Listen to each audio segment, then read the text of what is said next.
dowladda Soomaaliya ayaa loo doortay madaxweyne ku-xigeenka golaha loo dhan yahay ee qaramada midoobay galfadhiga 25aad ee sanadada 2020 iyo 2021. Arrintan ayaa waxa shaaca ka qaaday ergeyga Soomaaliya ee qaramada midoobay ee uu hogaaminayo Danjire Abubakar Cismaan,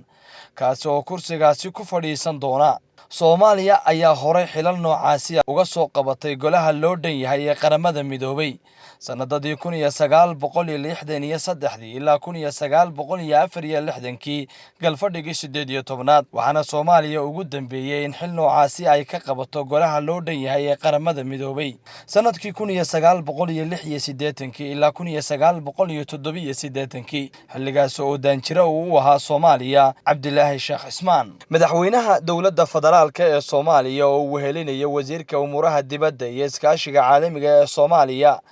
mudane Axmed Ciise Cawad ayaa mareegta internetka kula xiriiray madaxa ergeyga qaramada midoobay ee Soomaaliya mudane Abubakar Daahir Cismaan oo loo doortay madaxweyne ku-xigeenka golaha guud ee qaramada midoobay. madaxweynaha dalka Soomaaliya Maxamed Cabdullaahi Farmaajo ayaa intuu mareegta internetka kula hadlayay Danjire Abubakar waxa uu tilmaamay in hogaaminta Soomaaliya ee golaha guud ee qaramada midoobay ay muujinayso ixtiraamka iyo qadarinta ay caalamka ka kasbadeen dalka Soomaaliya sanadihii la soo dhaafay. dhankiisa isna waxa uga mahadnaqay madaxweynaha Soomaaliya xiriirka dhinaca mareegta internetka iyo hambaliyada uu u diray Danjire Abubakar Daahir Cismaan, waxaana uu madaxweynaha Soomaaliya la wadaagay warbixin ku saabsan dadaalada ergeyga Soomaaliya ee qaramada midoobay ay ku doonayaan hirgelinta qorshaha iyo hiigsiga dowladda federaalka ee Soomaaliya ee sanadada 2023 kaas oo ah in dalka Soomaaliya uu ku guuleysto xubinnimada golaha ammaanka ee qaramada midoobay oo haatan codkiisa la gudbiyay. runtii waxaan rabaa inaan ku hambaliyeeyo maxaa la yiraahdaa in aad ku guuleysatay madaxweyne ku-xigeenka golaha UN General Assembly-ga. runtii aad iyo aad ayaan runtii ugu faraxsanahay, waan ku hambaliyanayaa.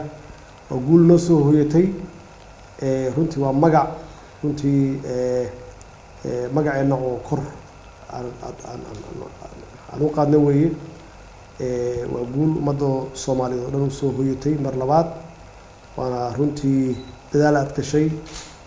inaad u tartanto oo aad ku guuleysato jagadan, iyadoo dee runtii ay muujinayso in Soomaaliya ay nooshahay, runtii soo noqotay magaceedii iyo sharafkeedii iyo sumcaddeedii soo noqotay. adigana aad runtii kaalin weyn ka qaadatay inaad dadaasho oo aan halkaas ka muuqanno. runtii waa kaga mahadcelinayaa ummadda Soomaaliyeed guud ahaana meelay joogto, waa kaga mahadcelinaysaa dadaalka aad ku jirto oo aad u gashay in magacii Soomaaliya uu ka muuqdo qaramada midoobay uu ka muuqdo. waxaad kulleyba faahfaahin aad iga siin doontaa in aan apply gareynay in aan Security Council-ka 2023-2024 aan u tartami doono, oo aad fayl gareysay nooga baahan tahay shaqo aad iyo aad u culus iyo campaign iyo dadaal badan. laakiin inaan dee aan fakarno inaan maxaan ku rahdaa qorsheyno oo aan hamigaas leenahay yaa runtii horta wax weyn ah, inkastoo dee shaqo badan looga baahan yahay. hambalyaan ku leeyahay, aad iyo aad yaan runtii kaaga mahadcelinaya dadaalkaaga Abubakar. madaxweyne aad iyo aad u mahadsan tahay, waan ku faraxsanahay inaan khadka Zoom-ka ku wada hadlayno adiga iyo wasiirkayga Axmed Cawad oo arrintan la xiriirta doorashada naloo doortay Soomaaliya inay ka noqoto madaxweyne ku-xigeenka golaha guud ee qaramada midoobay ama General Assembly-ga. waana guul aan isleeyahay runtii shaqo waqti badan galay oo ilaa sanad iyo bar aan ka shaqaynaynay campaign-keeda iyo sidii aan ugu guuleysan lahayn. tartankana tartan sahlan ma ahayn, laakiin alxamdulillah dadaalkeennii iyo iska warqabkeennii waxay noo sababtay inaan xilkaas aan ku guuleysano. xilkaana sidaas sheegtay waa markii afaraad